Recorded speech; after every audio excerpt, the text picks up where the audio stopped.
तो combined assessment of RMM, ठीक है। कंबाइंड असेसमेंट ऑफ आरएमएम में क्या है, आरएमएम में क्या कौन सी दो चीजें इंक्लूड होती है बताओ, आईआरसीआर, क्लियर है ना। अब स्टैंडर्ड्स एंड ऑडिट जो है do not ordinarily refer to IRCR separately. मतलब स्टैंडर्ड्स में आईआर और सीआर को कोई बहुत अलग नहीं किया हुआ है, क्योंकि एक्चुअली में ना एक ही चीज की बात है, मतलब जो रिस्क है ऑलरेडी की गड़बड़ हो सकती है, उस पर कंट्रोल लगाए फिर भी नहीं हो पाए, तो बेसिकली वो रिस्क एक तरीके से एक ही है, ठीक है ना। हाँ, हालांकि ऑडिटर जो है वो अलग अलग असेसमेंट कर सकता है चाहे तो, काय का, आईआर और सीआर का, है ना। तो ये देखो क्या लिखा हुआ है इसमें, standards focus on combined assessment, auditor में असेस देम सेपरेटली। समझ में आ रही है बात, ठीक है। अच्छा, असेसमेंट जो है, the assessment of risk of material statement may be expressed in quantitative terms such as percentage और non-quantitative terms। मतलब क्या बोल रहे हैं, असेसमेंट को कैसे कर सकते हैं, परसेंटेज और, है ना, नॉन परसेंटेज मतलब नॉन क्वांटिटेटिव, है ना। मतलब आप जैसे क्वांटिटेटिव में क्या कर रहे हो, 100 में से कितने परसेंट रिस्क, आप ऐसे कर लो, या तो फिर नॉन क्वांटिटेटिव के लिए यहाँ यहाँ रिस्की एरिया है, इसमें मिस स्टेटमेंट के चांसेस ज्यादा हैं, तो मुझे ध्यान रखना, that's it. In any case, need for auditor to make an appropriate risk assessment is more important than the different approaches by which they may be made। क्या बोल रहे हैं, इंपॉर्टेंस किसमें है कि रिस्क असेसमेंट कर लो, मेथड कोई भी लगाओ, ये है इसमें। तो मुझे लगता है कि हमें इसकी जरूरत नहीं है मॉड्यूल की, अब मॉड्यूल की जरूरत हमको सिर्फ इलस्ट्रेशन और इन सब के लिए पड़ेगी, क्लियर है ना। तो वो अपन देखते जाते हैं, बाकी अपना मेन जो है वो अपन किससे कर रहे हैं, मेन अपन इससे करते हैं, ठीक है, नोट्स से। आप ये देख लियो ना कि नोट्स ठीक है, कोई दिक्कत नहीं है, समझ में आ गया ना आप, ठीक है। चलो कंक्लूजन क्या है, RMM are a function of IRCR, आ रहा है समझ में, है ना। ये मैंने आपको लिखवा दिया था, ये जो है, ये जो ऊपर मॉड्यूल में ये लिखवा दिया था मैंने आप लोगों को, याद है क्या, क्लियर है ना। और A R equals to I R into C R into D R, ये लिख चुके हैं अपन ऑलरेडी। असेसमेंट क्रूशल है, अप्रोच कोई भी लगा लो, है ना।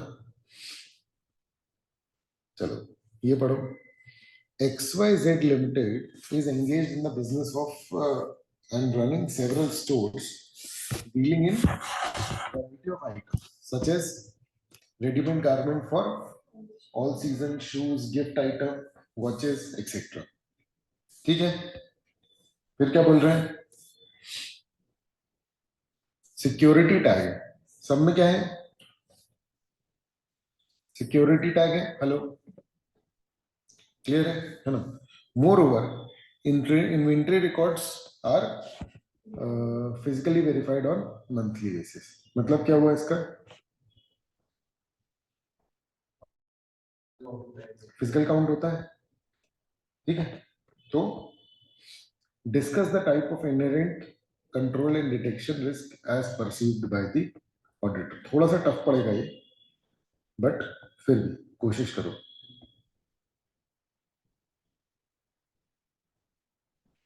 इनहेरेंट में ये कि कोई जगह बिल्डिंग कर रहा है, वो चीज दे रहा है, उसके लिए कंट्रोल लगा दिया, सिक्योरिटी चेक। बहुत सारे वैरायटी ऑफ आइटम्स हैं ना, बहुत सारे स्टोर्स हैं,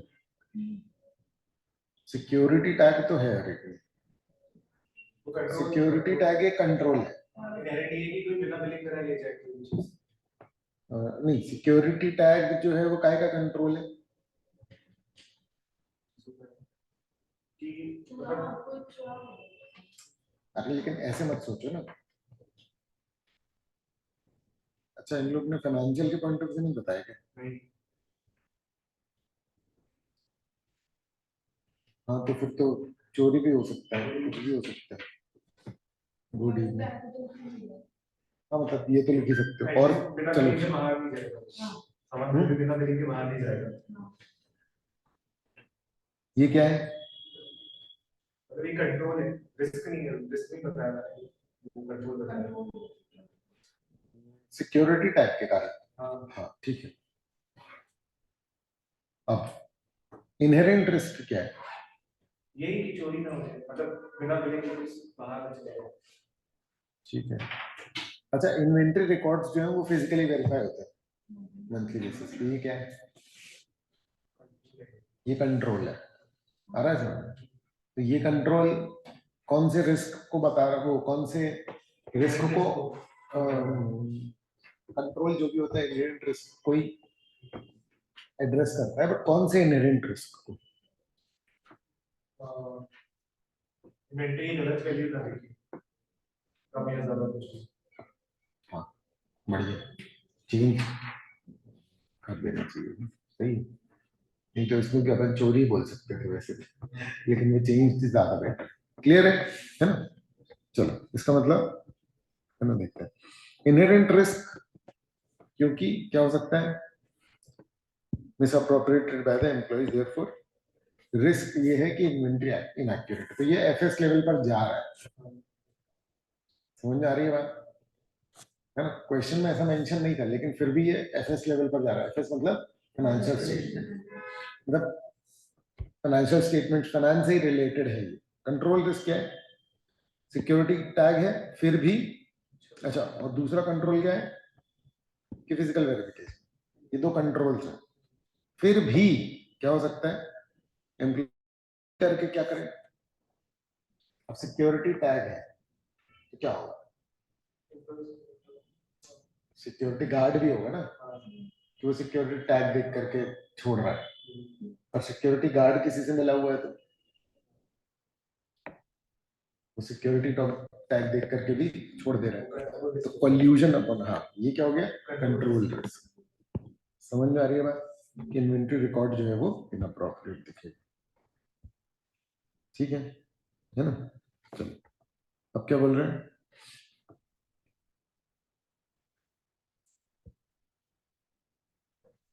डिटेक्शन रिस्क। अच्छा इसी का बता रहा हूँ। Auditor checks the efficiency and effectiveness of various control systems in place. He would do that by making observation, inspection, inquiry, etc. हम यहाँ पर क्या बात कर रहे हैं कि ऑडिटर चेक कैसे करेगा, और जब वो चेक करेगा तो क्या होगा?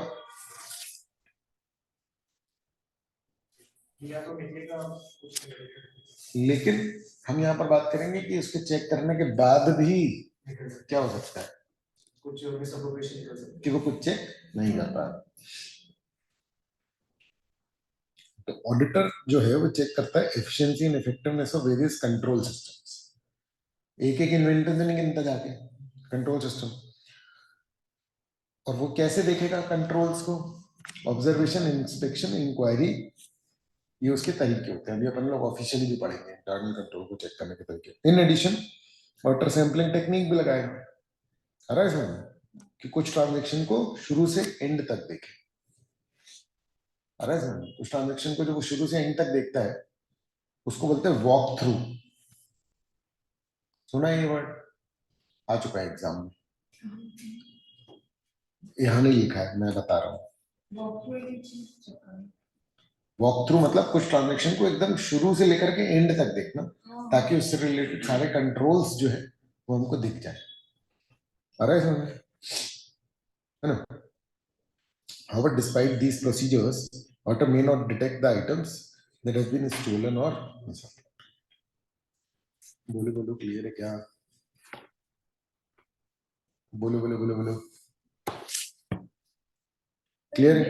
यही सब एग्जांपल जैसे इसमें दिया वेडिंग का काम है, ये इन्वेंटरी है। हाँ चीजों में रिस्क कंट्रोल रिस्क और डिटेक्शन।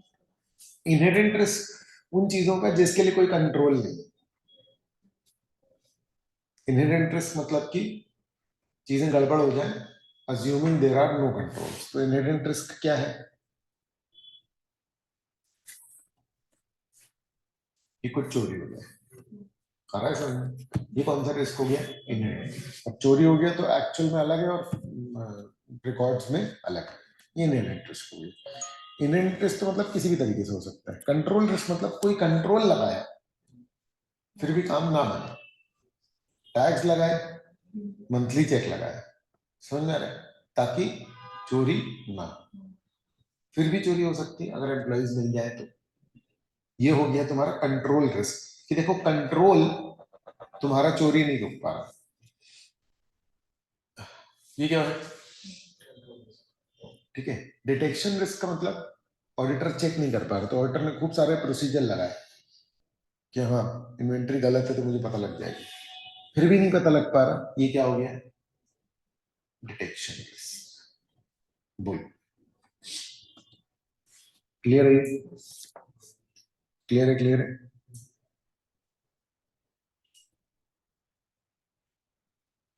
ठीक है ना? अब इलस्ट्रेशन 2 पढ़ो।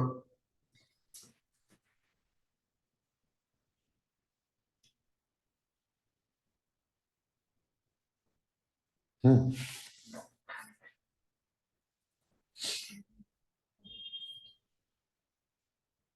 बहुत ही सारा है ऑडिट रिस्क। आ रहा है समझ? क्यों गलत ओपिनियन दे जाएगी? कौन सा रिस्क है? Audit risk. ठीक है ना? चलो अब केसेस चल रहे हैं क्या? चलो टेस्ट योर अंडरस्टैंडिंग का फर्स्ट वाला।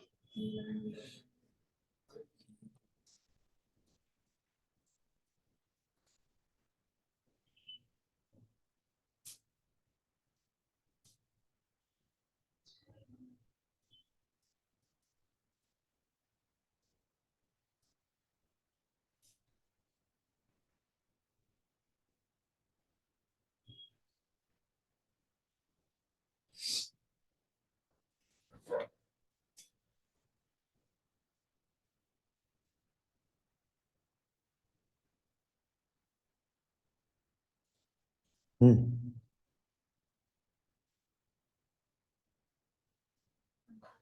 थोड़ा सा क्या होता है, टेक्निकल टर्म्स हो जाते हैं, आ रहा है समझ में? बिजनेस रिलेटेड, ये बहुत गंदी आदत है ऑडिट के सवाल पूछने में, क्योंकि भैया तुम ऑडिट पूछो ना, लेकिन तुम पूछ रहे हो बिजनेस नॉलेज, तो वो हमको थोड़ी होगी। खैर, wear and tear limited is a startup जो कि होलिस्टिक सॉल्यूशन दे रहा है to problem of paddy stubble burning, mainly catering to the needs of farmers of northwestern India। तो ये एक प्रॉब्लम है, पता है ना तुमको, कि वो पराली जलाते हैं। तो पराली की बात कर रहा है ये, पता है ना पराली क्या होती है? वहां क्या होता है कि भाई वो खेती करते हैं, फिर जो बचता है उसको डिस्पोज ऑफ ना करके उसको क्या कर देते हैं, वो जला देते हैं। डिस्पोजल उसका बहुत महंगा है, समझ में आ रहा है? तो वो जला देते हैं। अब वो इतनी ज्यादा मात्रा में जलता है कि उसका धुआं जो है उससे दिल्ली पूरे स्टेट में पॉल्यूशन हो जाता है, समझ में आ रहा है? पूरी सिटी बर्बाद हो जाती है, उसकी एयर क्वालिटी बर्बाद हो जाती है। ठीक है ना? अच्छा, अब इसको इंपॉर्टेंस दी गवर्नमेंट ने इस इशू को, तो companies have entered in the market in the past few years. तो कुछ कंपनी वालों ने बोला कि अरे चलो हम इसका सॉल्यूशन देते हैं। बहुत सारी कंपनियां जो है बर्बाद हो चुकी है क्योंकि इसका कोई सॉल्यूशन उनसे निकल नहीं पाया, बस्ट मतलब खत्म हो गई। As an auditor of the company, can you spot the component of risk or material statement involved in the above? अबे components of RMN, IRCR, दोनों में से कोई एक बताना है। IR क्यों?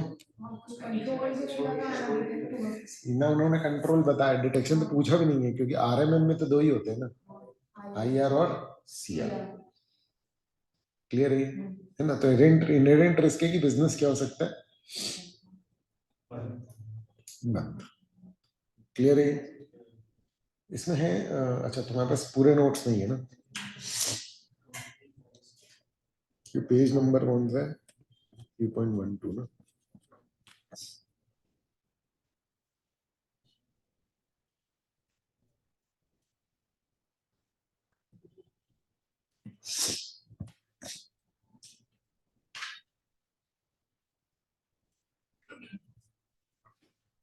बड़ा चैप्टर पे जल्दी जल्दी करना पड़ेगा। नहीं 6 चैप्टर छोटा हम्म, 6 चैप्टर आगे से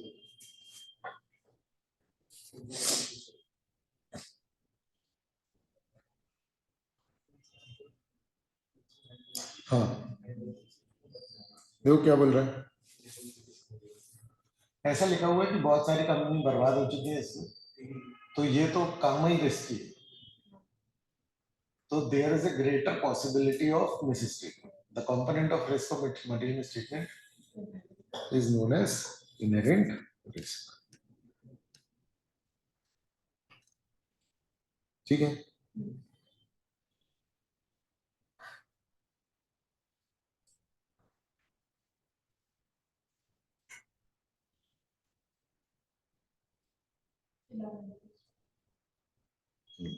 अरे एक और है, चलो ये बताओ। और हाँ,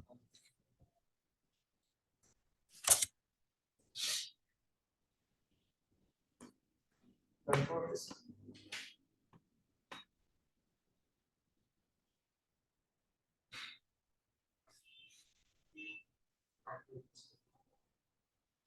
हाँ बोलो।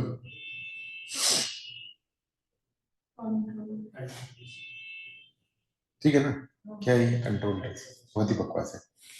ये वो है तुम्हारे केस बेस्ड जो एमसीक्यूज आने वाले हैं ना, इस तरीके के सिंपल क्वेश्चन है, लेकिन कोई ऐसा तीखा काम नहीं है ना। तीसरा बताओ क्या, डिटेक्शन पहले ही बता दिए।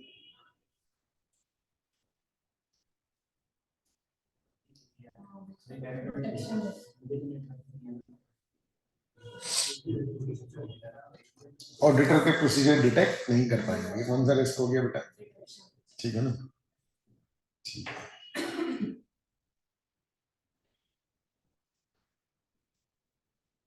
ठीक है, चलो अब identifying and assessing risk of material statement, ये यहां से चालू हो रहा है कि क्या करना है।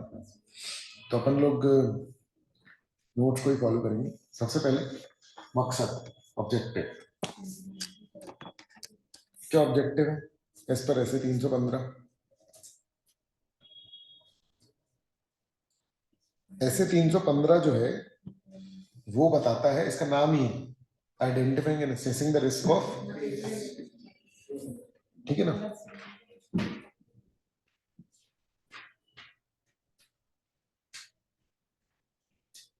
ठीक है, हाँ आइडेंटिफाई एंड असेस, पता करो कौन से रिस्क है और देखो रिस्क कितने बड़े हैं,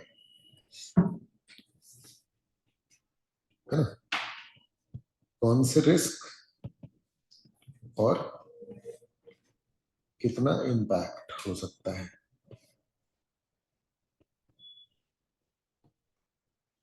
ना। फिर फ्रॉड के कारण है या एरर के कारण, ओवरऑल फाइनेंशियल स्टेटमेंट लेवल पर है या अजम्पशन लेवल पे, बोलो ठीक है।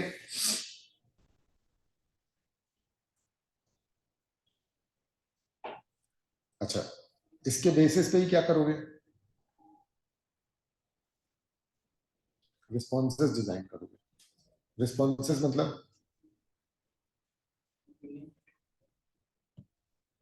अबे प्रोसीजर्स,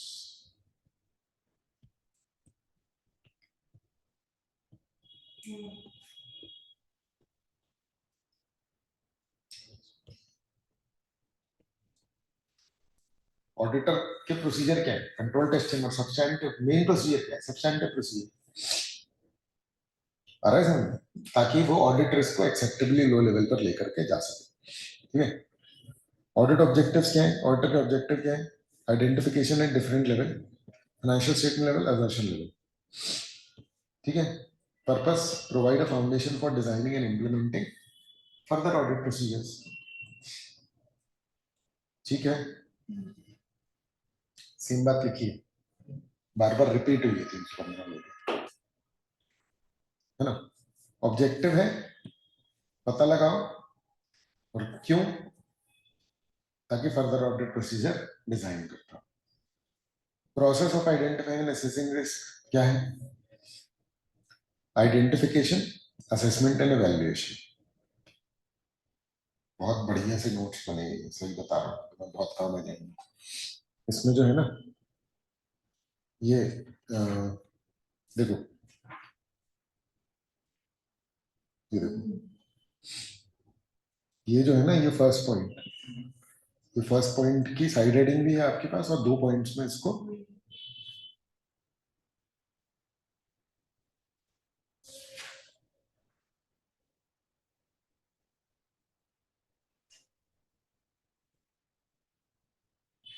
हाँ, इसी को देखो कन्वर्ट किया हुआ है, आ रहा है समझ? ठीक है, आइडेंटिफिकेशन,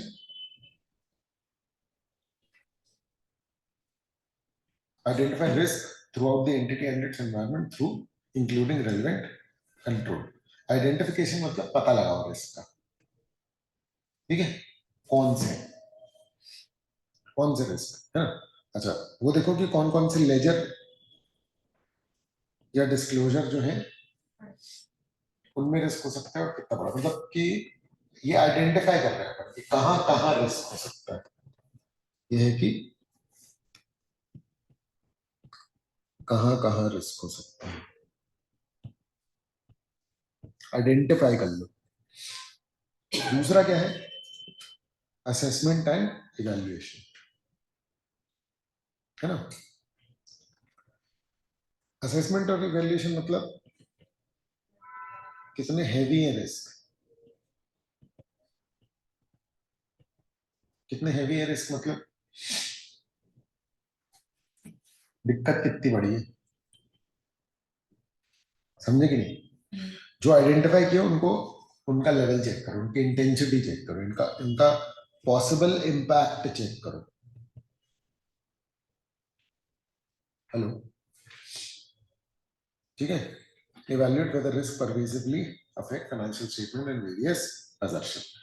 एक काम करते हैं ना यार, असर्शन की मैं तुम्हारी एक क्लास लगा ही लेता हूँ, क्योंकि क्या है कि इसमें डिस्कशन हो ही रहा है और उसका मेन डिस्कशन 5th चैप्टर में, तो कुछ तो असर्शन आप समझ ही लो कि जब मैं कोई लेजर वेजर या कुछ चेक करने जाता हूँ तो मैं असर्शन पे मेन फोकस करता हूँ।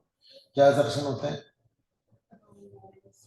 नहीं, असर्शन क्या होता है? एग्जिस्टिंग एसेट जो है वो है कि नहीं, मेजरमेंट या वैल्यूएशन, ट्रांजैक्शन तो उसका मेजरमेंट सही हुआ कि नहीं, एसेट है तो उसका वैल्यूएशन है कि नहीं। ये अपन लोग फाइनेंशियल स्टेटमेंट में देख रहे हैं, फाइनेंशियल स्टेटमेंट जो वैल्यू दिख रही है वही है। फाइनेंशियल स्टेटमेंट में वो जिस जिस लेजर में इंक्लूड की गई है वो सच है कि नहीं, तो क्लासिफिकेशन एक असर्शन हो गया हमारा, कट ऑफ एक असर्शन हो गया। कैसे बता, है ना। तो कट ऑफ का के लिए है सही, सही पीरियड में है कि नहीं, खर्चा दिखा रहे तो इसी टाइम पीरियड का होना चाहिए, प्रीपेड या आउटस्टैंडिंग, अरे तो मतलब पिछले साल का आउटस्टैंडिंग, समझ गए हो क्या, है ना। तो आप उनका इवैल्यूएशन करोगे, एक तो असर्शन लेवल पर है ये रिस्क, इसका मतलब क्या, इंडिविजुअल अकाउंट लेवल पर है, और या तो पूरे फाइनेंशियल स्टेटमेंट लेवल पर। फिर रिलेटिंग रिस्क टू असर्शंस, मतलब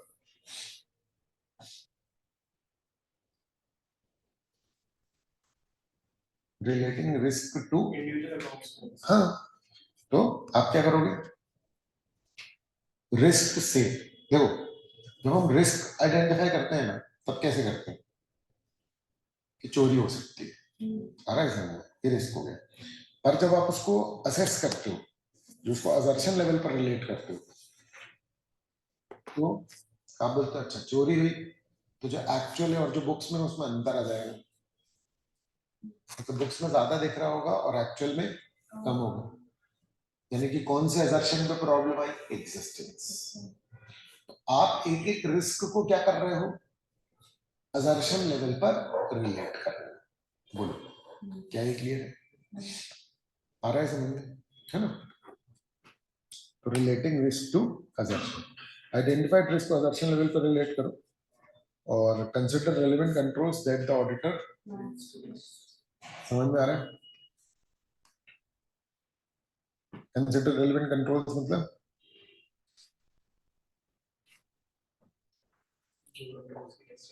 अब भाई जो गड़बड़ हो सकती है, क्या उसके लिए एंटिटी ने कोई कंट्रोल लगाया? नहीं आया समझ में? प्रोसेस समझो। सबसे पहले ऑर्डर क्या कर रहा है?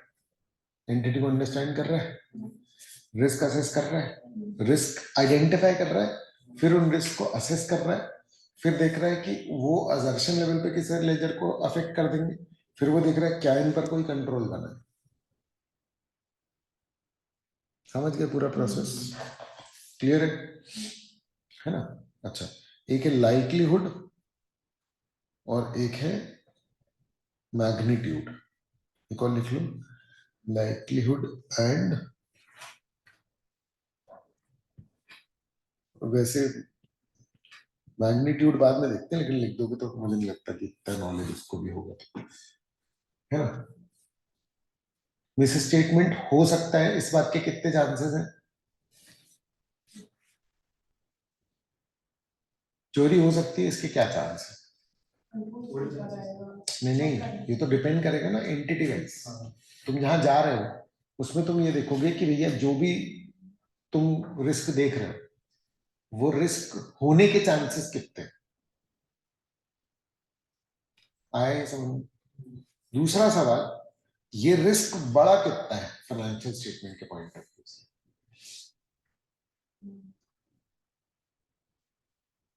ध्यान से समझना, ठीक है? चोरी हो सकती है, एक किराना दुकान में चोरी हो सकती है। लाइक्लीहुड क्या है? लाइक्लीहुड बढ़ जाता है, क्यों? बहुत सारी चीजें। अरे क्लियर है? मैग्नीट्यूड क्या है? कितनी बड़ी चोरी हो सकती है?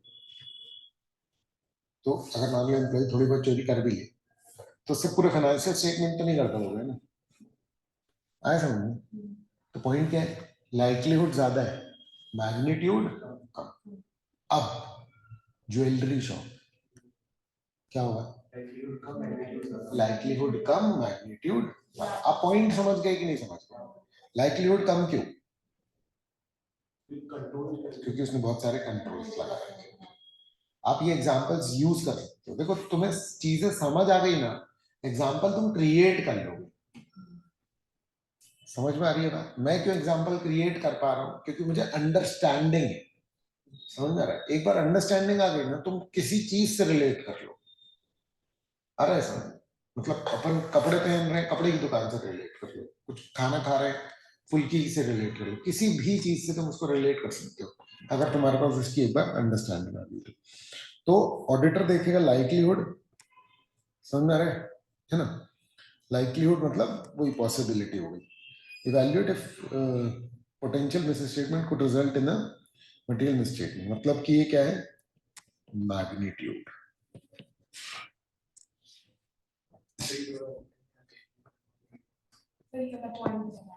लाइक्लीहुड मतलब हुआ कि कोई मिस स्टेटमेंट होने के चांसेस कितने हैं। मान लो कि मैंने कोई वीक नॉलेज वाले एम्प्लॉय को रख लिया, समझ में आ रहा है, अकाउंटिंग करने के लिए, तो मेरी अकाउंटिंग गलत होने के चांसेस कितने हैं? ज्यादा है। तो ये लाइक्लीहुड है कि मैग्नीट्यूड है? लाइक्लीहुड कि हाँ गलत होने के चांसेस ज्यादा है। समझ में आ रहा है? वो जो भी काम कर रहा है। अब पॉइंट ये कि मैंने उसको सिर्फ एक लेजर दिया है छोटा सा, मैंने उसको सिर्फ एक बहुत लिमिटेड एरिया में एम्प्लॉय कर रखा है, सीएफओ नहीं बना दिया मैंने उसको कंपनी में, तो क्या कम है? अबे गलती होने के उसके चांसेस ज्यादा है, पर अगर वो गलती कर भी गया तो उससे फर्क कम पड़ेगा। फर्क कितना पड़ेगा? वो मैग्नीट्यूड। गलत हो जाएगा उसके जितने ज्यादा चांसेस है वो लाइक्लीहुड। बिल्कुल सही। पर अगर मान लो मैंने उसको सीएफओ बना रखा है तो मैग्नीट्यूड भी ज्यादा है। और मान लो कि वो बहुत नॉलेजेबल है तो लाइक्लीहुड कम है। लेकिन उसको सीएफओ बना रखा है, तो मैग्नीट्यूड क्या हो गया ज्यादा। आप डिफरेंस कर पा रहे हैं लाइक्लीहुड और मैग्नीट्यूड? नहीं आया समझ में? आ गया? क्लियर? ये मैग्नीट्यूड वर्ड लिख लेना, इसमें लिखा नहीं है। सर अगर वो सीएफओ और एक्सपीरियंस है तो मैग्नीट्यूड ज्यादा है, गलती कर देगा तो पूरा सवाल करो, पूरा जवाब मिलेगा। अगर वो एक्सपीरियंस है तो लाइक्लीहुड कम हो गया, और सीएफओ बन गया तो मैग्नीट्यूड ज्यादा हो गया। प्लस एक्सपीरियंस भी है, उसके एक्सपीरियंस से क्या कम हो रहा है? मैग्नीट्यूड की लाइक्लीहुड। मैग्नीट्यूड तो फिर और उसके पास जितना बड़ा काम है मैग्नीट्यूड उससे मैग्नीट्यूड तय होगा। उसके गलती करने के चांसेस कम है, बट की तो बहुत बुरा हो जाए। हाँ मैसेज ठीक, डन। ये क्या पढ़ा हमने? ये क्या था? What is objective. ऐसे 315 में उसका ऑब्जेक्टिव क्या है? आइडेंटिफाई, असेस और फिर रिलेट टू असर्शन लेवल और consider likelihood and magnitude. Risk assessment procedure, ठीक है? तो रिस्क असेसमेंट प्रोसीजर क्या है?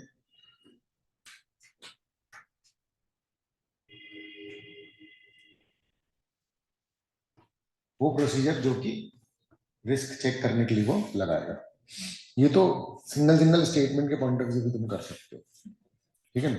पर्पस क्या है? पर्पस वही आइडेंटिफाइंग। पर्पस क्या है? Identifying risk. पर्पस है आइडेंटिफाइंग रिस्क। क्लियर है? फाइनेंशियल स्टेटमेंट लेवल पर, असर्शन लेवल, बिल्कुल मेन बात जो एक्चुअली में डिस्कस होती है वही लिखी हुई है। Not sufficient alone for audit opinion. क्या? रिस्क असेसमेंट प्रोसीजर्स सफिशिएंट नहीं है, फर्दर ऑडिट प्रोसीजर्स भी रहेंगे ऑडिट ओपिनियन देने के लिए। बढ़िया, बहुत बढ़िया। हाँ सब लोग रिस्क असेसमेंट प्रोसीजर कर लिए और कोई रिस्क नहीं निकला तो बस हो गया, सही ओपिनियन दे दे। नहीं अबे रिस्क असेसमेंट तो सिर्फ इसलिए था ना कि चांसेस क्या है, चेकिंग तो करनी ही पड़ेगी ना। तो चेकिंग क्या कहलाती है? फर्दर ऑडिट प्रोसीजर, मतलब कोई सब्सटेंटिव या वो सब जो है। तो ये अपने आप में सफिशिएंट नहीं है ओपिनियन देने के लिए। रिस्क असेसमेंट प्रोसीजर बस थोड़ी सी कर लो। क्लियर है? Complimented by further audit inclusion in risk assessment procedure. ये इसको मार्क कर लेना, इंपॉर्टेंट। तो इसमें वर्ड प्ले पे मत जाना। इंक्लूजन मतलब रिस्क असेसमेंट प्रोसीजर कैसे करोगे? मतलब क्या है रिस्क असेसमेंट प्रोसीजर? मतलब इंक्वायरी जैसे किससे क्या? बनो ना ऑडिटर, जाओ किसी कंपनी का ऑडिट करने, बताओ किस कंपनी का ऑडिट करने जा रहे हो? क्या? रिलायंस। लो इतनी बड़ी मत उठाओ एंटिटी। कौन सा बिजनेस रिलायंस का बताओ? डीमार्ट। रिलायंस का डीमार्ट है भी नहीं। जियो मार्ट। ठीक, स्मार्ट बाजार। हाँ तो बताओ रिस्क असेसमेंट।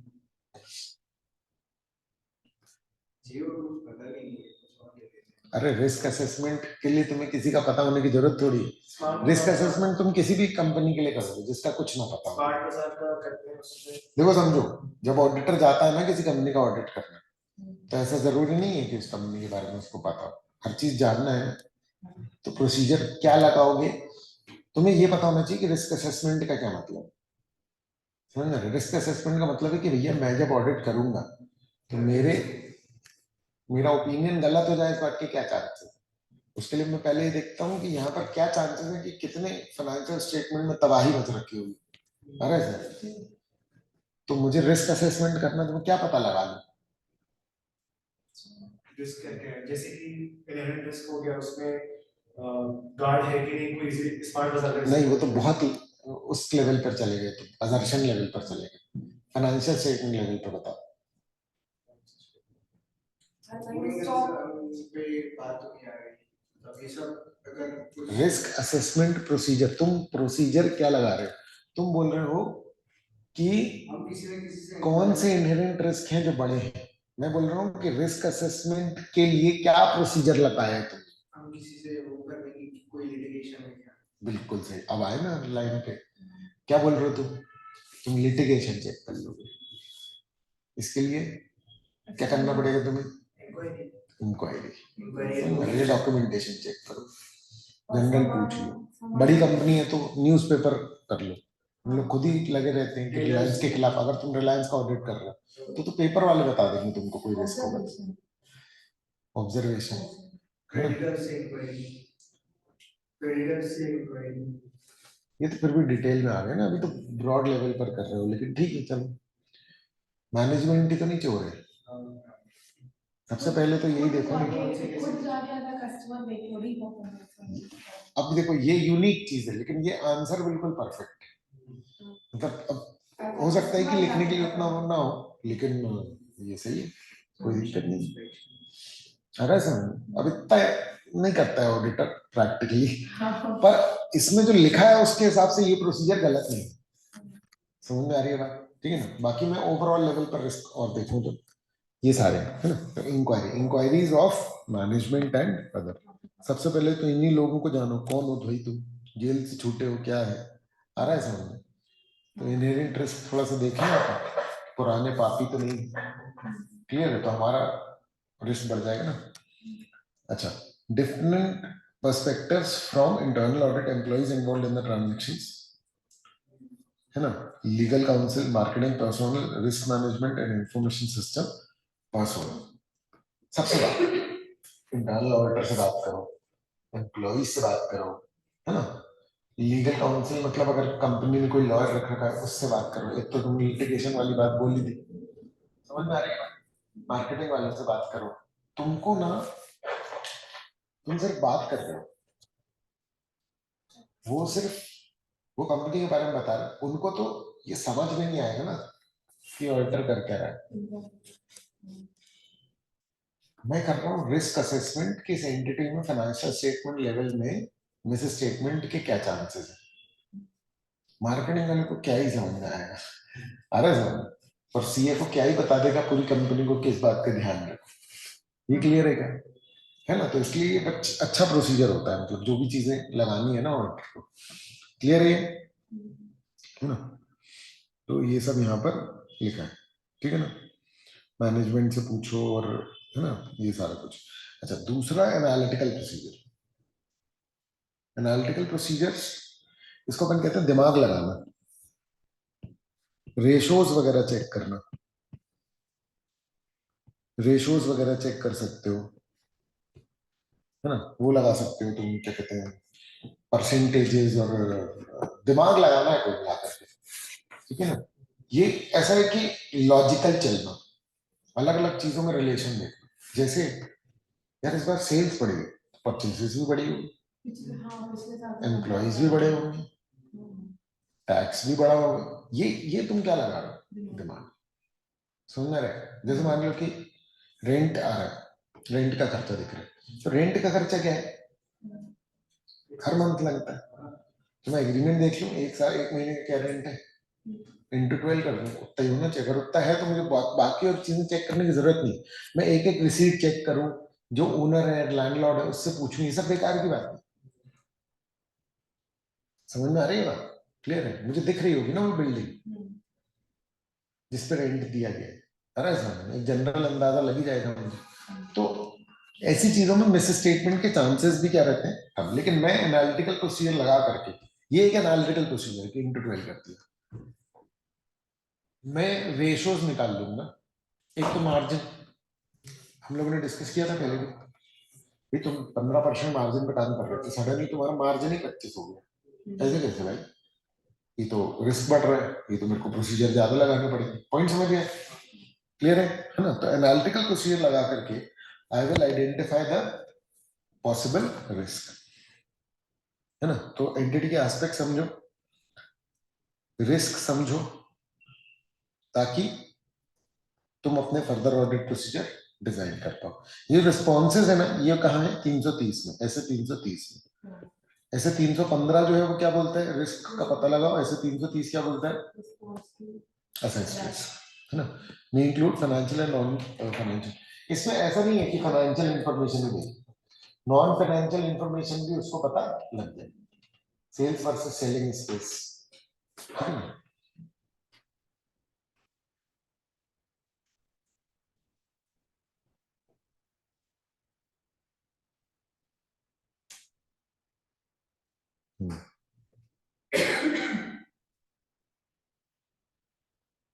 ये सब बताया हुआ है, देखो ये सब है।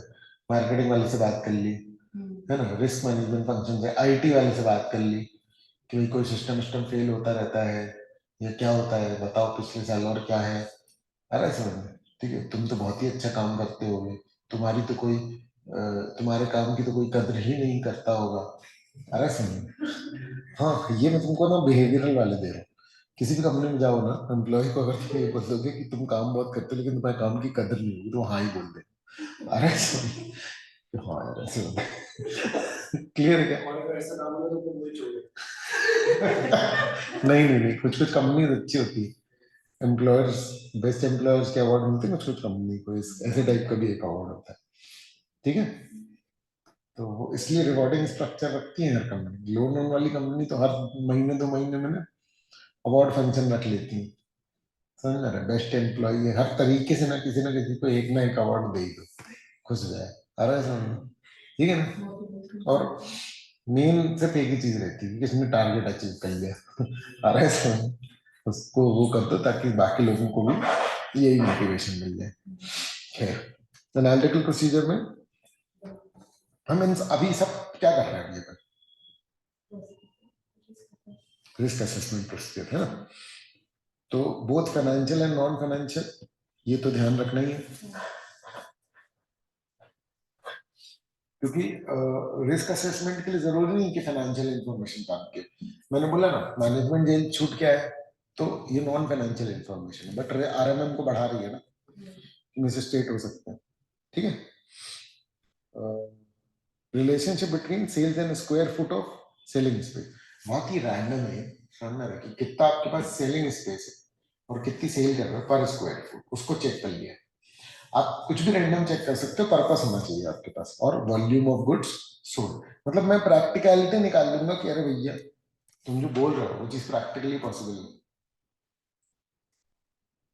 समझ में आ रही है बात? बहुत लोग होते हैं ना बातें बड़ी बड़ी कर लेते हैं कई बार, तो ये चीज आपको समझ में आ जाएगी। कई लोग रेलेवेंट बात करते हैं, लेकिन अगर मान लो कि वो हाँ कराए जबरदस्ती की, तो उसको अलग ही कर दो कि भैया तुम नहीं कोई और एम्प्लॉय को भेजो जिससे कि कुछ बात हो पाए प्रॉपर। अरे ऐसा क्लियर है, क्योंकि फालतू बात फालतू टाइम थोड़ी ऑडिटर के पास, समझ रहे, तो वो हाँ करा उसका कोई रिलेशन लग नहीं रहा, तो फिर वो ऑडिटर का टाइम वेस्ट हो, ये तुम लोग को ध्यान रखना। समझ में आ रही है बात? ठीक है ना, क्योंकि देखो तुम्हारा पर्पस तुमको पता है, सामने वाले को तुम्हारा पर्पस नहीं पता, पर होशियार सब है। समझ में आ रही है बात? दिक्कत ये है कि कोई एक्नॉलेज नहीं करता कि उसको पता नहीं है। समझ में आ रहा है? हर दूसरी बात को वो कहेंगे अच्छा हम समझ गए, हम बता रहे हैं आपको। इसमें दिक्कत हो जाएगी, क्यों? क्योंकि भैया हम उसको समझा नहीं पाएंगे कि भैया तुम नहीं समझ सकते हो हमारी बात। क्लियर है कि नहीं? मार्केटिंग वाला है, स्टैंडर्ड पढ़ लिया क्या उसने? अरे सर ये इतनी डेप्थ वाली बात है कि दूसरे विंग वाले किसी व्यक्ति को पता हो इसकी पॉसिबिलिटी बहुत बहुत ज्यादा कम है। मतलब आप नील मान करके चल लो, अरे सर तो वो नहीं समझ पाएगा आपकी बात, ठीक है। वैसे ये इतना हाई फाई हो जाता है ना कि ज्यादातर लोग एक्नॉलेज कर जाते हैं कि हाँ भैया आप बता दो क्या करना है, हमको तो नहीं पता आप क्या कर रहे हो। क्लियर है ना? उनको उनको ना अलग सा डर रहता है, समझ में आ रहा है कि तुम चोरी पकड़ने आए हो, तुम हमारी गलती निकालने आओ। सबसे जनरल तो यही रहता है कि तुम हमारी गलती निकालने आओ। ऐसे में क्या होता है ना कि तुम अ, हाँ जब वो ये समझता है ना कि आप उसकी गलती निकालना है, तब वो इन्फॉर्मेशन ही नहीं देता। आप जितना पूछोगे ना उसका एक दो शब्दों में जवाब दे दे। समझ में आ रही है बात? तो बहुत सारी सिचुएशंस आपको एक्चुअल ऑडिट में ना मिलती है, अलग अलग अलग टाइप के लोग मिलते हैं, समझ में आ रहा है? अगर एंटिटी चोर नहीं है तो फिर सीधे सीधे सारी इंफॉर्मेशन दे दो। कई बार लोग क्या है कि कुछ गलत नहीं है लेकिन फिर भी वो जबरदस्ती बातें छुपा रहे हैं, हमारा ऑडिट करना दूभर हो जाता है बहुत बार। समझ में आया क्या क्या बोल रहा हूँ मैं? है ना? तो पीपल हैंडलिंग भी एक इंपॉर्टेंट बात है। चलो, रिस्क असेसमेंट प्रोसीजर में इंक्वायरी, एनालिटिकल प्रोसीजर और ऑब्जर्वेशन एंड इंस्पेक्शन। ऑब्जर्वेशन जो है ना वो है गिद्ध जैसी पहली नजर। आप बस ऑब्जर्व कर रहे हो। मान लो कि आप जा रहे हो, प्लांट विजिट कर रहे हो, लोग जिस तरीके से मूव कर रहे हैं, समझ में आ रहा है, गुड्स कहाँ पर पड़े हुए हैं, सिक्योरिटी गार्ड किस पोजीशन में, ये एक ओवरऑल सेंस देगा जो कि ओवर द पीरियड आपके एक्सपीरियंस में बदल जाए। आ रहा है समझ में? ठीक है ना?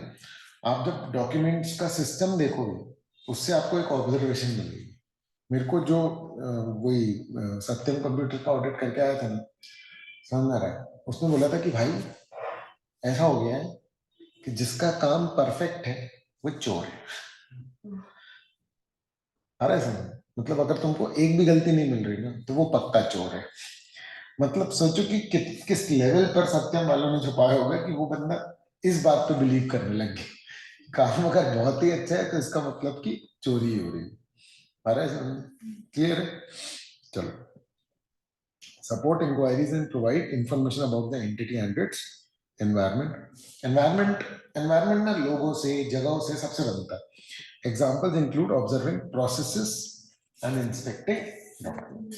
Normally आप documents देख रहे हो तो आपको एक व्यू मिल रहा है, पेपर में अगर उसके बारे में खबरें आ रही हैं, बड़ी लिस्टेड कंपनीज है तो क्लियर है, एनालिटिकल प्रोसीजर्स इन डिटेल।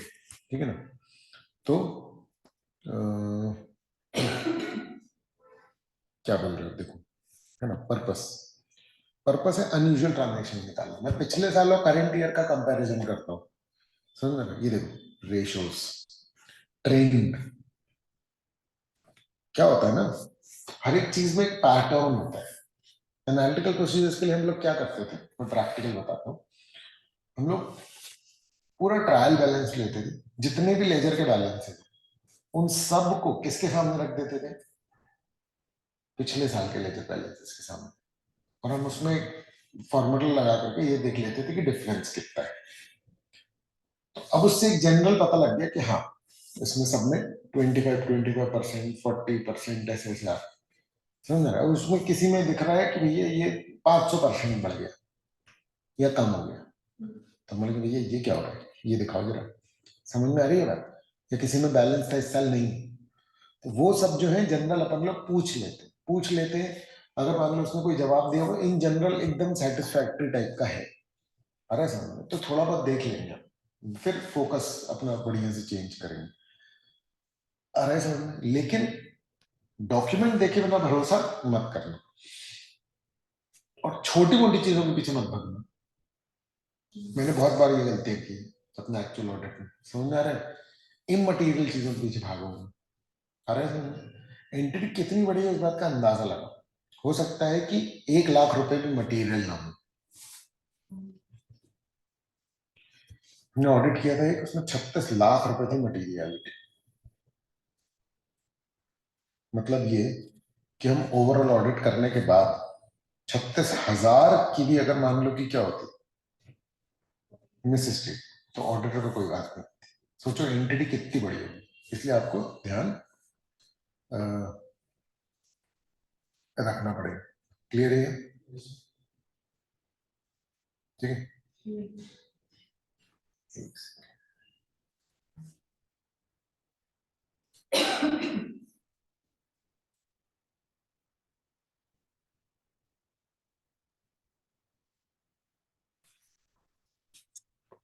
ठीक है।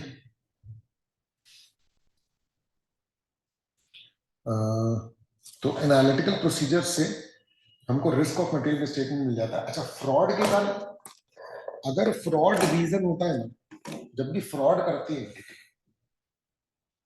ठीक है ना, तो कोई ना कोई रेशो जो है वो इस बात की हिंट आपको दे देगा। समझ में आ रही है बात? ये ध्यान रखना पड़ेगा। ठीक है, limitations. Aggregated data may offer only broad initial indication of potential misstatement. मतलब कैसे अभी aggregated data may offer only a broad initial indication of potential misstatement. देखो लिमिटेशन है किसकी, एनालिटिकल प्रोसीजर की. ये जो है ना, रेशो में कोई चेंज आ रहा है तो गड़बड़ होगा, तो ऐसा जरूरी थोड़ी है. न्यू कंपनीज में कई बार क्या होता है कि मेजर चेंजेस हो जाते हैं, इसलिए एक स्टेबल एंटिटी के लिए तो एनालिटिकल प्रोसीजर अच्छा है, बट न्यू एंटिटी के लिए अच्छा नहीं है. आ रहा है समझ में? Consideration of other gather data is necessary for a comprehensive evaluation. मतलब ये अगर रेशो बिगड़ा है, इसका ये मतलब नहीं है कि पोटेंशियली मिसस्टेटेड ही हो, उसके 1000 रीजन हो सकते हैं. रेशो के बिगड़ने के 1000 रीजन हो सकते हैं. बोलो क्लियर है क्या? क्लियर है, समझ गए? ठीक है, चलो फिर क्या है, ऑब्जर्वेशन एंड इंस्पेक्शन. ठीक है, ये साइड हेडिंग सारी ध्यान रखना. ठीक है,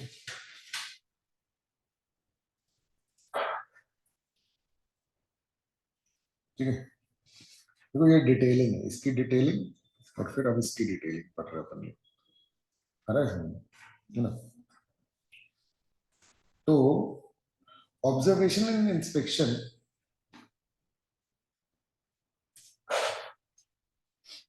complement inquiries for a more comprehensive understanding.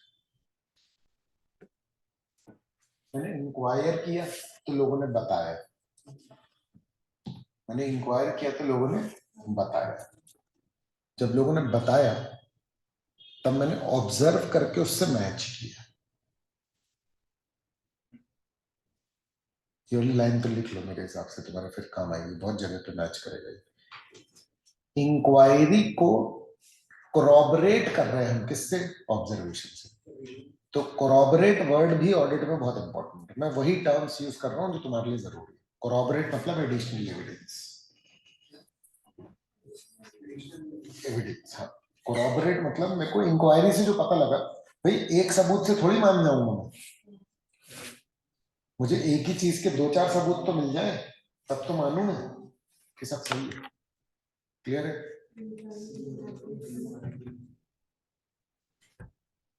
Inquiry से जो एविडेंस मिले उसको कोरॉबरेट करने के लिए ऑब्जर्वेशन को यूज किया जा सकता है ना?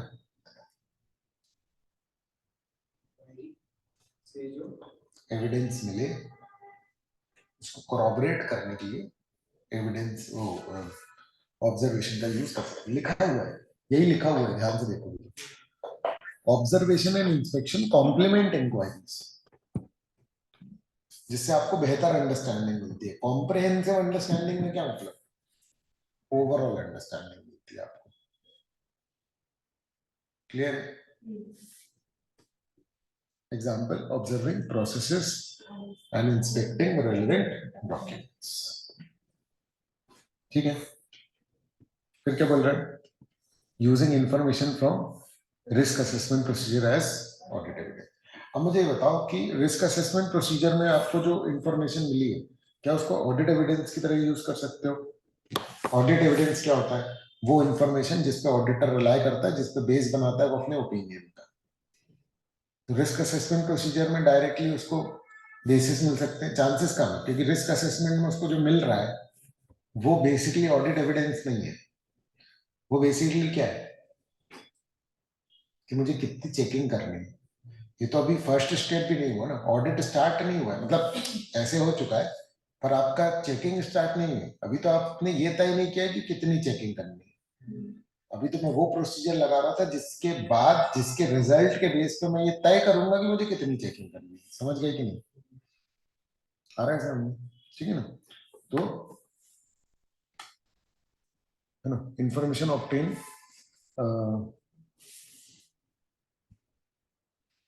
information obtained by performing risk assessment procedure to be used as audit evidence.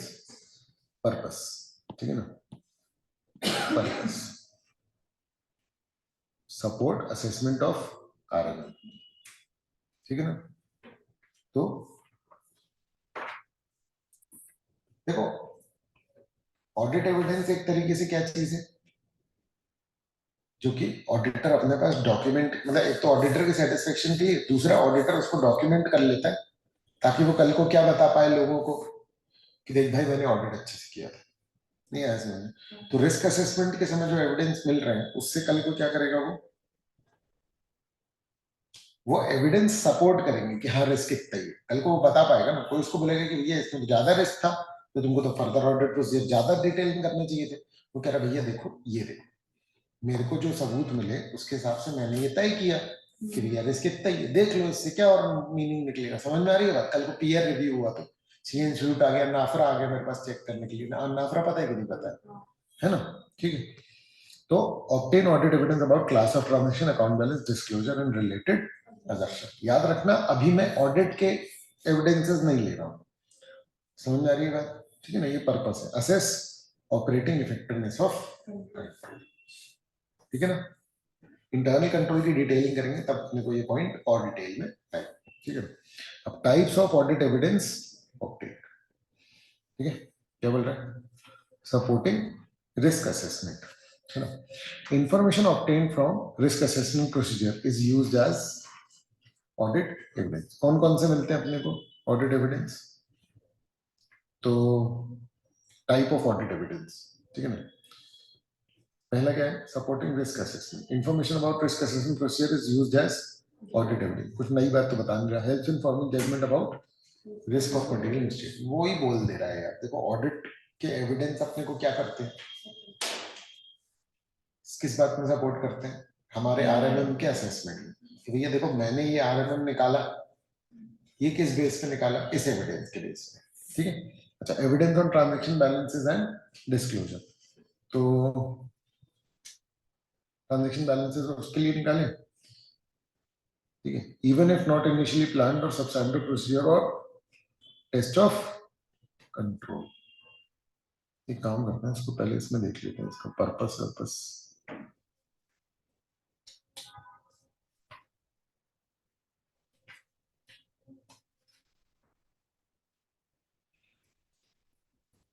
अच्छा, इतने के लिए इसने इतना कर रखा है,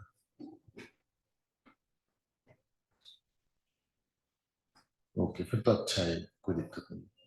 ये डिटेल लिए समझ रहे हैं, ये देखो सिर्फ एक पैराग्राफ है इस पर, सिर्फ इस एक पैराग्राफ के लिए इसने 4 साइड हेडिंग 3 साइड हेडिंग बना करके और 2 पॉइंट्स भी बना लिए, ठीक है। तो क्या हो रहा है, helps in forming judgement about the risk assessment, ठीक है। अच्छा, इसमें ऑडिट एविडेंस अबाउट क्लासेस और ये सब निकाल रहे हैं।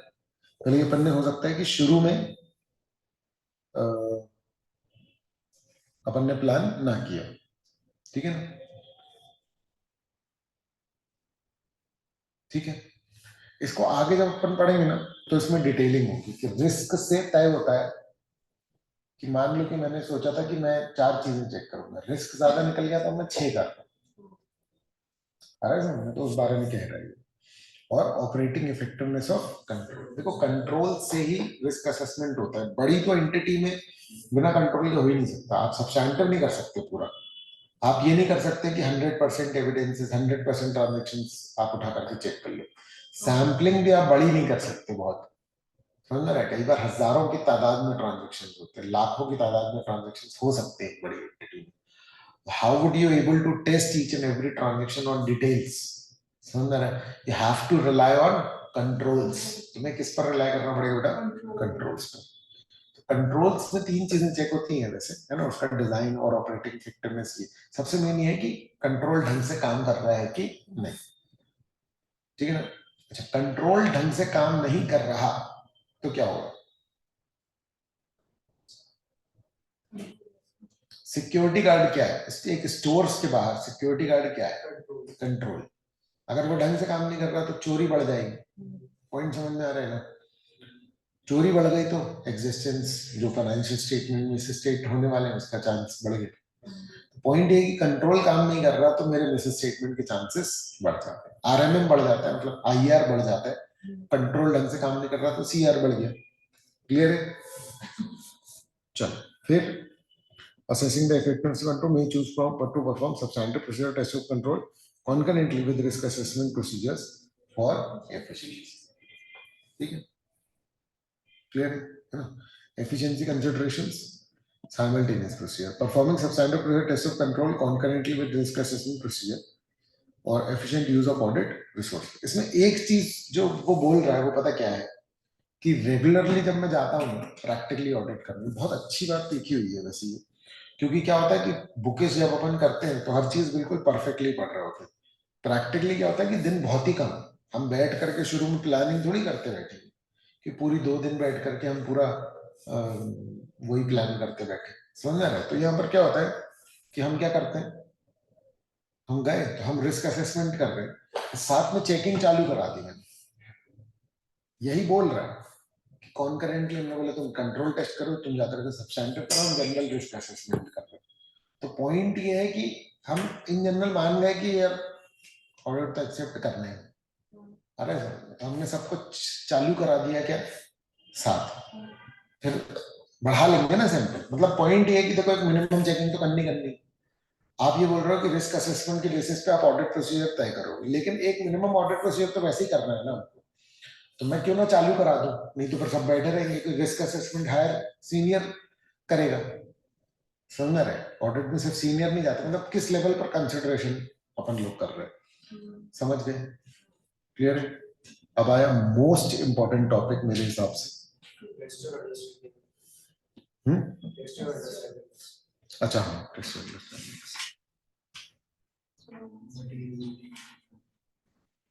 क्या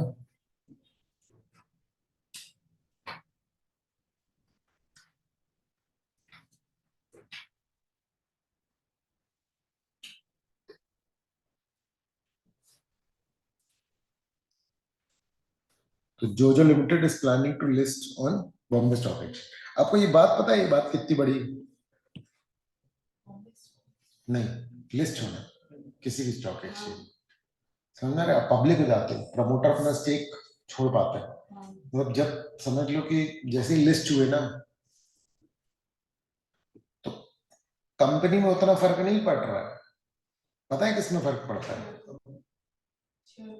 उन बंदों पे फर्क पड़ता है जिन लोगों ने कंपनी स्टार्ट की थी। लिस्टिंग जब हो रही होती है, समझ आ रहा है, तो प्रमोटर अपना स्टेक बेच रहा होता है, समझ आ रही है बात? मैं अगर कोई एंटिटी चला रहा हूं, मैंने 10 लाख से शुरू की थी, आज उसकी वैल्यू 100 करोड़ है, मैं उसका 50% स्टेक बेच रहा हूँ, यही तो है ना लिस्टिंग। तुम 50% 60% स्टेक बेच रहा हूँ तो 60 करोड़ है, तो वो पैसे किसको मिलने वाले हैं? मुझे। आया समझ में? क्लियर है ना? तो ध्यान समझ लेना, है ना? अच्छा, उसमें क्या होता है कि ऐसे नहीं बेचते वो अपना, वो क्या कर रहे होते हैं कि वैल्यूएशन कितना है, 100 करोड़, उन्होंने कहा चलो 100 करोड़ और मंगाते लोगों से, तो उनके पास जो शेयर्स थे उनकी वैल्यू ऑटोमेटिकली कितनी हो गई? 100 करोड़। और 100 करोड़ कैश उन्होंने मंगाया जो किसके पास गया? कंपनी के पास। वो अपने शेयर कभी भी बेच सकते हैं। आपको पॉइंट समझ में आ गया? क्लियर? वैल्यूएशन सेट हो जाता है उससे, ठीक है? चलो, तो जोजो लिमिटेड प्लान कर रहा है as an auditor of Jojo limited identify one reason of increase audit risk due to listing of the company next year. अब ये तो यार थोड़ा सा मतलब इन लोगों ने गलत करते हैं तुम लोग के साथ, लेकिन ठीक है। क्या होता है ना कि इसके लिए सेबी गाइडलाइंस का पता होना चाहिए। रिस्क क्यों बढ़ गया ऑडिटर के लिए? तुम्हें नहीं पता ना कि लिस्टिंग के समय कंपनी पे क्या क्या प्रेशर रहता है। तो एक एक प्रेशर तो रहता है प्रॉफिट दिखाने का। सवाल उसका ये है कि लिस्टिंग हो रही है तो क्या रिस्क बढ़ गया? इनहेरेंट रिस्क बढ़ गया बहुत ऑब्वियसली, समझ रहे? लेकिन क्यों बढ़ गया इसके लिए थोड़ा सा ये पता होना चाहिए कि लिस्ट होने के पहले बहुत सारी शर्तें रखता है सेबी, नहीं तो लिस्ट होने नहीं देगा। तो उन शर्तों को निभाने के चक्कर में एक्चुअल में प्रॉफिट नहीं हुआ या कुछ ऐसा हुआ तो भी हो सकता है कि वो क्या करे, दिखा दे बुक्स में, तो ग्रेटर चांस होता है क्या का, मिस स्टेटमेंट का, है ना। इंटेंशनल मैनिपुलेशन जो है वो हो सकता है ताकि इशू में अच्छी दाम मिल जाए, समझ रहा है। ऑडिट रिस्क बहुत बढ़ जाता है, that is risk of expressing inappropriate opinion by the auditor when financial statement are materially misstated. Clear है। फिफ्थ वाला, on perusing financial statement of Jojo limited put up for audit, it is observed by the auditor कि current ratio improve हो गया, 1.2:1 था, समझ में आ रही है बात। अभी कितना हो गया, 1.75:1, मतलब इनके करंट असेट, देखो तुमको हो सकता लगे कि अरे क्या ही फर्क पड़ गया, ये 2-4 हजार की बात नहीं हो रही है, 2-4 हजार करोड़ की बात हो रही है। तो 0.5 का जो वैल्यूएशन है वो बहुत बहुत ज्यादा बड़ा हो गया है एक तरीके से, समझ में आ रही है बात। ठीक है, अच्छा इसको पता कैसे चला हो, रेशो मतलब कि एनालिटिकल प्रोसीजर आ रहा है समझ में, ठीक है ना। Identify which kind of risk assessment procedure being performed by the auditor. Has it any relation with the listing going on next year? Yes. हाँ, क्यों? लिस्ट होनी थी, इजी पड़ जाए उसको, इसके बस अप्रोप्रिएट कर दिया उसने। सिंपल, क्लियर है। लिस्ट होने के लिए उसको अच्छा रिस्पॉन्स मिले, आईपीओ, कंपनी चाहती है ना कि आईपीओ में प्राइस अच्छा मिले, हो सकता है कि इस कारण से उन्होंने क्या किया हो, बढ़ा दिया। बोलो क्लियर, ठीक है ना। चलो हो गया ये पांच, है ना। अब मोस्ट इम्पोर्टेंट मैम, हाँ मैं इसको मोस्ट इम्पोर्टेंट क्यों बोल रहा हूँ, एग्जाम में सबसे ज्यादा पूछा जाने वाला है ये, इससे ज्यादा भी एक है, ऐसे 230 डॉक्यूमेंटेशन, एक अकेले एग्जाम में डॉक्यूमेंटेशन पे 13 नंबर तक के क्वेश्चन थे, समझ में आ रहा है, मुझे बहुत अच्छे से याद है, एक अकेले एग्जाम में डॉक्यूमेंटेशन अकेले पे 13 नंबर तक के क्वेश्चन थे, सबसे मेजर होता है वो एक्चुअली, है ना, क्योंकि ऑर्डर जितने एविडेंस निकाले सब डॉक्यूमेंट कर ले, आपने कितना भी भरोसे से ऑडिट किया, आपका भरोसा कोई कब करेगा, जब आप डॉक्यूमेंट करोगे। कोई तुमसे पूछेगा कि अरे हाँ इसका क्या कहता, हमने बोला अरे ऐसे कहते, बोला हम कैसे माने, तो आपको क्या करना पड़ेगा, डॉक्यूमेंट, ठीक है। चलो तो मटीरियलिटी को अपन इससे बढ़ते हैं। मटीरियलिटी क्या है, देखो ध्यान से समझना, मिस स्टेटमेंट्स क्या होते हैं, गलती, 1000 रुपए में 1 रुपए की गलती, बड़ी गलती है, गलती है, गलती है, बड़ी गलती है, तो बड़ी गलती मतलब मटीरियल मिस्टेक, तो कितने में बड़ी गलती होगी, 100 रुपए, सब्जेक्टिव, डिपेंड करता है, आ रहा है समझ, ठीक है। तो किस पे डिपेंड करता है, जितने यूजर का मन बदल जाए तो ये बहुत सब्जेक्टिव है, आ रहा है समझ। तो स्टैंडर्ड में ये भी लिखा हुआ है कि ऑडिटर ये असेस करेगा कि यूजर को क्या लगता है, कितने के बाद यूजर का परसेप्शन चेंज हो जाए। 1000 रुपए, एक की गलती अरे कहाँ है, 2 की गलती अरे ठीक है, 5 की गलती अरे क्या फर्क पड़ता है, 6 की गलती अरे क्या फर्क पड़ता है, 20 रुपए की गलती अरे ठीक है कोई दिक्कत नहीं, 30 की गलती अरे कोई फर्क नहीं पड़ता, 50 की गलती अरे यार 50 ज्यादा है, आ रहा है समझ, क्लियर है, क्योंकि 50 is 5%, 5% is very big amount, समझ में आ रही है बात, क्लियर है। तो बाकी परसेंटेज में जनरल देंगे 5% बहुत हो गया ना मिस स्टेटमेंट, क्लियर है। तो एक जनरल बताना, बाकी 5% भी कोई वो नहीं है, समझ रहे हो, किसका 5% देख रहे हो, नेटवर्थ का, असेट का, प्रॉफिट का, सेल्स का, आ रहा है समझ, है ना। तो जनरली ऐसा होता है कि प्रॉफिट में 1%, सेल्स में 5%, हाँ सॉरी सेल्स का 1% और प्रॉफिट का 5%, वो होता है जनरली मटीरियलिटी, समझ रहे हो। कई बार सन्ड्री एसेट्स का भी 1% निकाल लेते हैं, वो डिपेंड करता है, अपन देखेंगे, अभी चुनने का तरीका देखेंगे, आ रहा है समझ, ठीक है ना। एक अपन क्वेश्चन भी ले लेते हैं उसमें, ठीक है ना। तो मटीरियलिटी एक ऐसी चीज है जो कि हमको किस पर तय करनी पड़ती है, मतलब मटीरियलिटी का कॉन्सेप्ट किसके साथ लगाओगे, हमेशा मिस स्टेटमेंट के साथ। आ रहा है समझ? आरएमएम क्या था? आरएमएम का फुल फॉर्म क्या था? Risk of material miss statement. मतलब हम हर मिस स्टेटमेंट का रिस्क नहीं देख रहे, हम सिर्फ कौन सा मिस स्टेटमेंट का रिस्क देख रहे हैं, मटेरियल। तो क्या है ये मटेरियल? जिससे यूजर का डिसीजन चेंज हो जाए, जिस पॉइंट पे यूजर का डिसीजन चेंज हो जाए। सब्जेक्टिव बात है, इसको कोई एकदम ऐसे पिन पॉइंट तो असेस नहीं कर सकता, बट इसके तरीके यहाँ पर दिए हुए। प्रैक्टिकली हम लोग इसका पिन पॉइंट असेसमेंट मतलब एक कर लेते थे कि भैया इसका 5%, इसका 1% ले लो। तो miss statement including omission. Omission मतलब कि जो छूट गया, मिस स्टेटमेंट जो गलत है और जो छूट गया उसको मिला करके अगर मान लो कि उसका किसका इकोनॉमिक डिसीजन ऑफ यूजर्स बदल जाए, तो वो चीज क्या है, मटेरियल। यूजर का इकोनॉमिक डिसीजन जिस पॉइंट पे बदल जाए वो क्या है, मटेरियल। बोलो, क्लियर है? ठीक है, है ना। फिर क्या है, ऑब्जेक्टिव ऑफ ऑडिट, है ना। क्या ऑब्जेक्टिव है? रीजनेबल एश्योरेंस लेना, है ना, कि फाइनेंशियल स्टेटमेंट जो है वो मटेरियल स्टेटमेंट से फ्री हो। मटेरियल स्टेटमेंट क्या होता है, फ्रॉड वगैरह का, है ना। और ओपिनियन देना, ये मकसद है ऑडिटर का, जनरल मकसद बोल रहा है। इन जनरल ऑडिटर का क्या मकसद होता है ना, कि भैया एफआरएफ फॉलो किया है, books free from material statement है, चाहे, और रीजनेबल एश्योरेंस देना मेरे को इस बात पे। मटीरियलिटी का सिग्निफिकेंस क्या है? मटीरियलिटी का सिग्निफिकेंस ये है कि भाई मतलब मैं मटीरियलिटी को ही देखूंगा भैया, मैं चिल्लर देखने नहीं आया हूं यहाँ पर। अरे ठीक है ना, चिल्लर चिल्लर मिला के अगर खूब सारा हो तो फिर वो भी मटीरियल हो गया। बट नॉर्मली मैं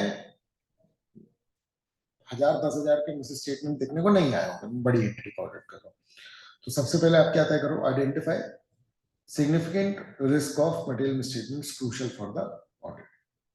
सबसे पहले वो चीजें निकालो जो सबसे मटेरियल है। जो गलत हुई तो मतलब कि भैया कुछ बचेगा ही, बाकी जैसे सेल्स गलत हो गया, सेल्स बाय डिफॉल्ट क्रूशियल होता है। आ रहा है समझ? सेल्स गलत तो मतलब प्रॉफिट गलत, सब गलत हो जाएगा ना यार, इसलिए सेल्स जो है वो क्रूशियल है। फिर audit procedure are tailored to address materiality concerns. मतलब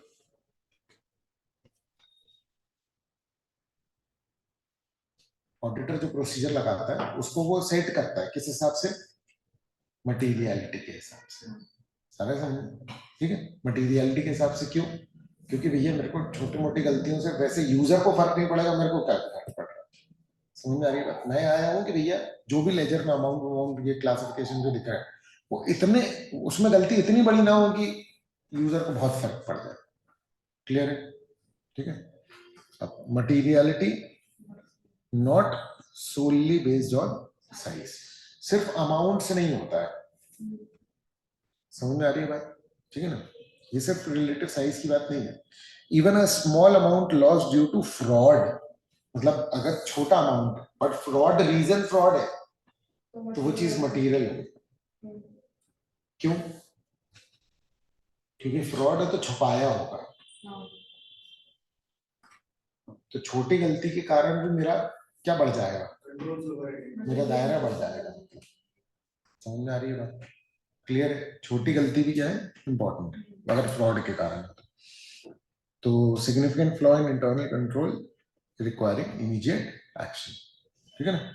मटेरियलिटी इन ऑडिट, ठीक है, auditors responsibility, application of materiality applied in planning, performing and evaluating the audit, essential for forming opinion. तो मटेरियलिटी कैसे इंपॉर्टेंट है, कब कब इंपॉर्टेंट है, प्लानिंग, परफॉर्मिंग, इवैल्यूएटिंग। जब भी कोई गलती मिले पहली नजर किसकी तरफ देखो, मटेरियलिटी।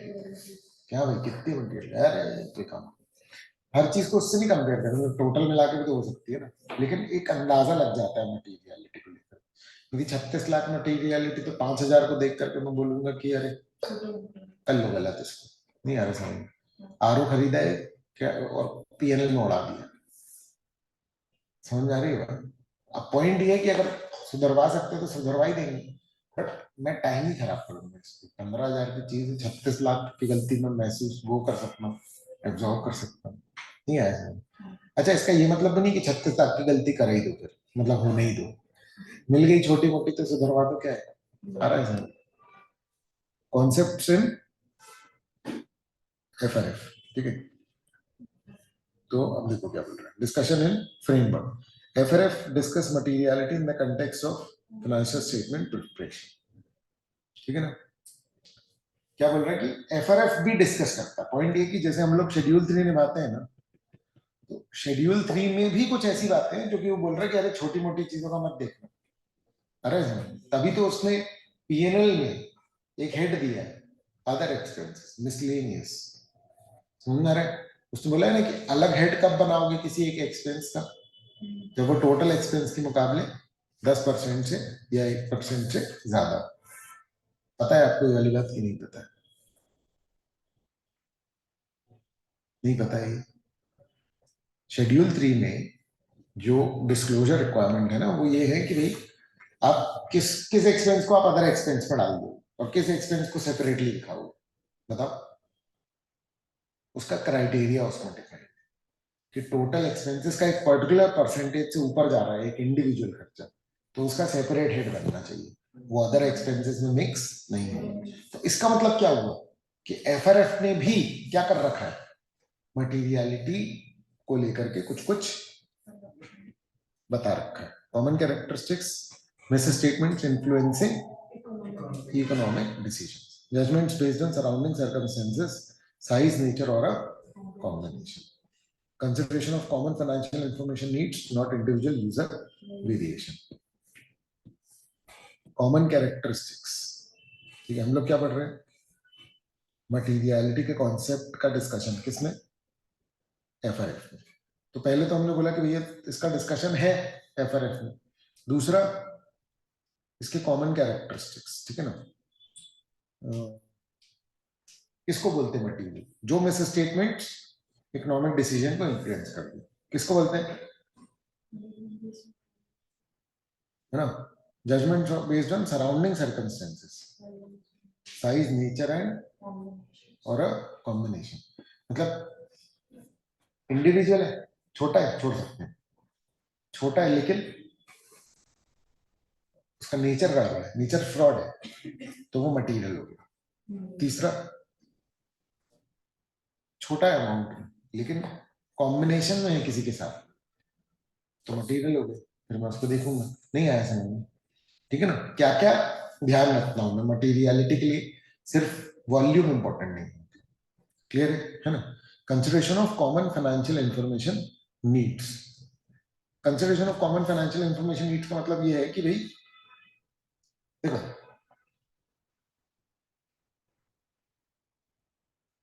एक 12th का बच्चा फाइनेंशियल स्टेटमेंट देख रहा है, काय के लिए,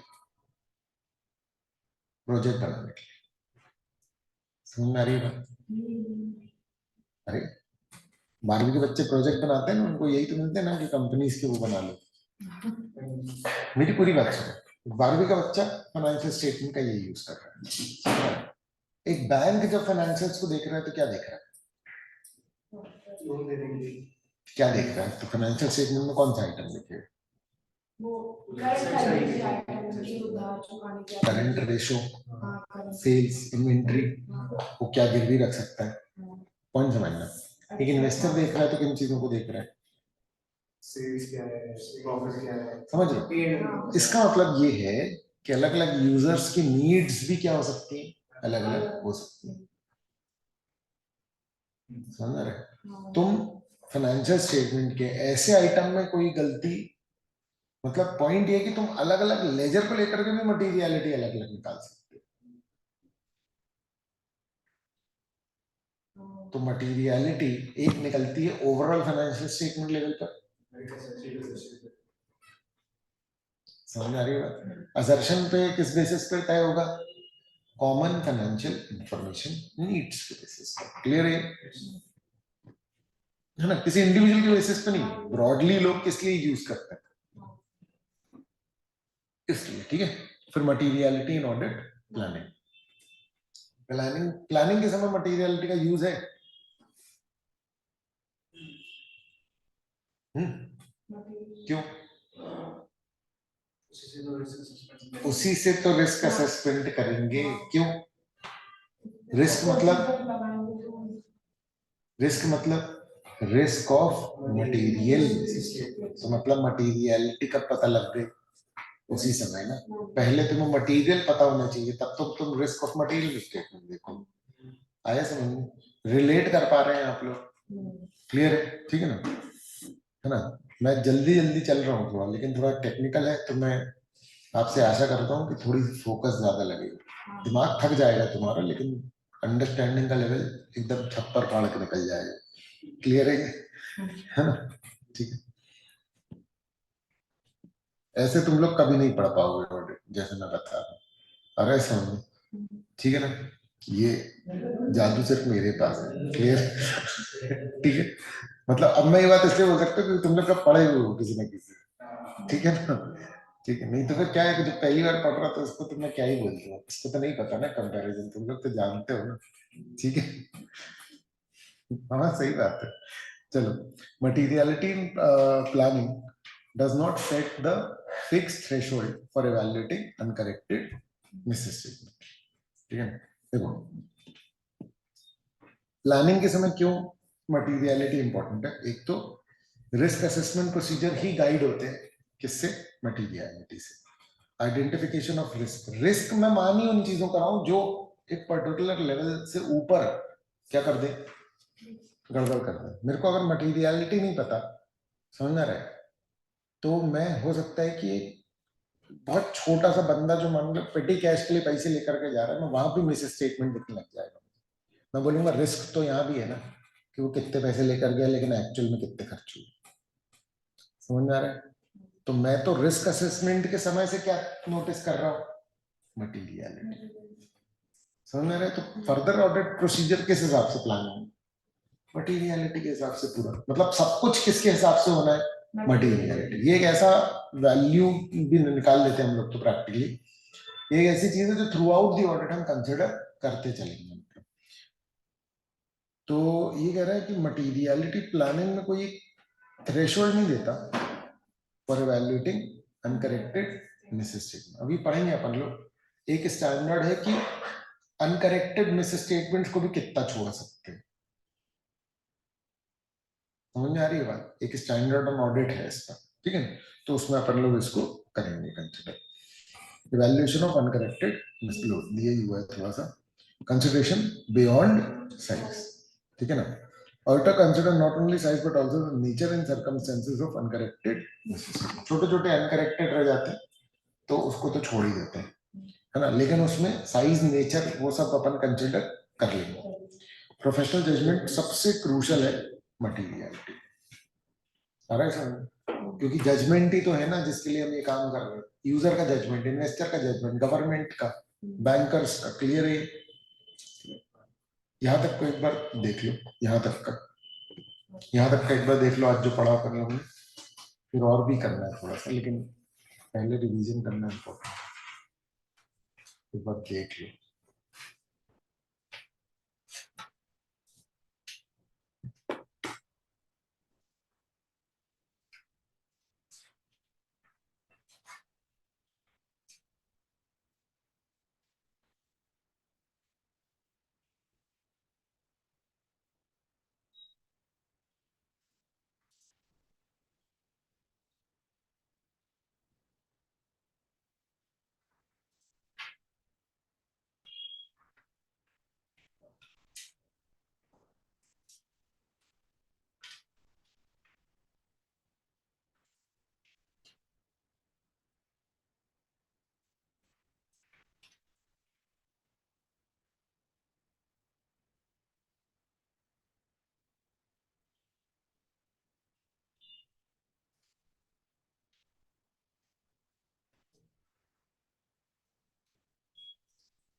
हो गया।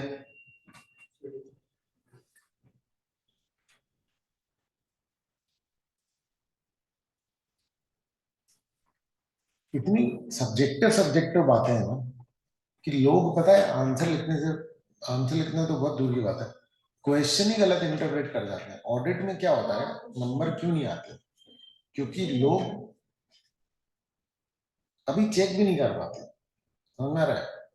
लोगों को ऑडिट की अपनी गलतियां पता लग जाए अगर वो ऑडिट का पेपर दे के आने के बाद अपने सारे इंटरप्रिटेशन लिखे कि उन्होंने किस क्वेश्चन का क्या मीनिंग निकाला।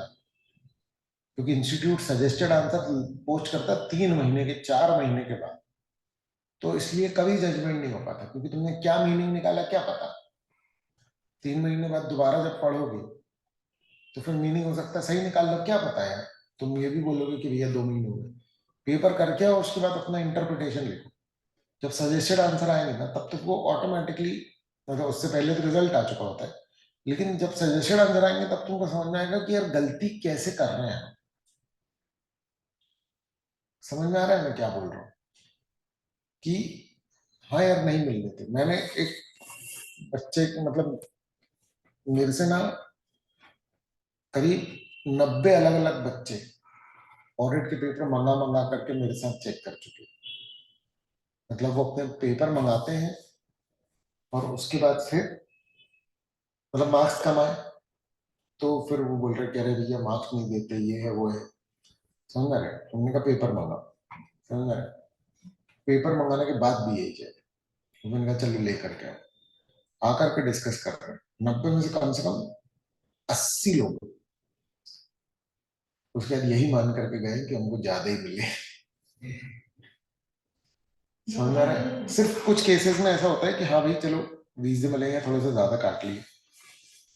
पर इंस्टीट्यूट की गलत चेकिंग मैंने आज तक 2 पेपर में देखी होगी हार्डली, 80-90 चेक करने के बाद। समझ आ रहे हैं? मतलब एक स्टूडेंट थी, उसकी कॉपी में भाई साहब स्टैंडर्ड और वो सब थे, मतलब मेरे को आज तक याद है उसकी कॉपी कि इसको क्यों नंबर नहीं दिए। समझ आ रहा है? मतलब उसमें, हाँ मतलब पता नहीं, मतलब बहुत अच्छा लिखा था उसने पेपर, पर पता नहीं क्या खा के बैठा था एग्जाम में जो उसको नंबर नहीं दिया। मतलब मैं आज तक मेरे को गुस्सा आती है। लेकिन बाकी 85-86 केसेस में, 85-86 केसेस में मैंने यही नोटिस किया है कि भैया नहीं मिल रहे थे यार। और वो बात खुद बच्चा भी रियलाइज करके गया। समझ रहे? क्योंकि अपन इंडिविजुअल लेवल पर नहीं बैठते ना, अपन बोलते देखो इतना सारा लिखा, देखो नहीं। पेपर मंगाते तब सजेस्टेड आंसर नहीं होता है हमारे पास, मॉड्यूल से चेक कराना पड़ता है कि देखो ये क्वेश्चन है, तुमने ये लिखा है, ये देखो मॉड्यूल में ये यहाँ है। मुझे याद रहता है ना पूरा, तो मैं बता देता हूँ कि देखो ये मॉड्यूल में यहाँ है। अदरवाइज बंदा वो नहीं कर पाता ना आइडेंटिफाई। आ गए कॉपी आ गई। हमने फाइल किया है, वो भी आएगी। अभी एक और बच्चा बोल रहा था उसको भी चेक करा लेना है आंसर शीट्स। मैं उसको बोला कि कल कर देना चेक।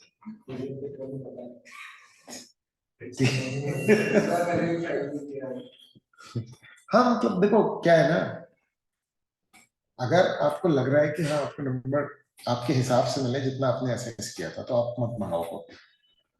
समझ रहे? अगर आप हाईली डिस्ट्रेस्ड हो तो मंगाओ। समझ रहे?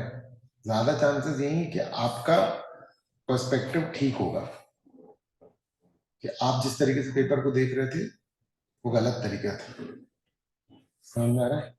वो बात आपको समझ में आएगी। क्योंकि नहीं तो फिर अगर आपको लग रहा है कि आपको 80 मिलने चाहिए और आपको मिल रहे हैं 40, सीरियस मिस्टेक है आपके अंडरस्टैंडिंग। इतना तो गुस्से वाले एग्जाम में भी नहीं काटता। समझ में आ रही है बात? क्लियर है? तो 5-10 मार्क्स का तो हो सकता है, सब्जेक्टिविटी रहती है ना। चलो, पर्सपेक्टिव इन जजिंग। ऐसा मुंह बना लेते हैं क्या रे, अब चिट्ठी कर दो। थक गए क्या? चलो ठीक। अब जो है ना इसके एमसीक्यूज मिले तुम लोग को? चल मैं एमसीक्यूज दिलवा दूंगा।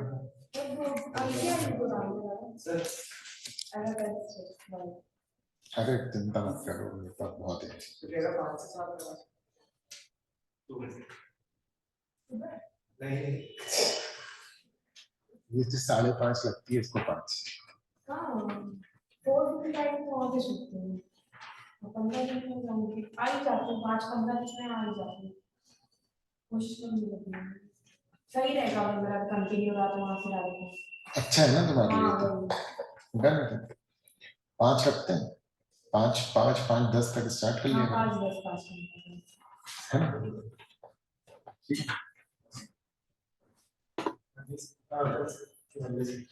अरे कल से ना क्या मंडे तू ही बोल रहा है जैसे तू नहीं लगाया ना, मैं कंफर्म कर रहा हूँ।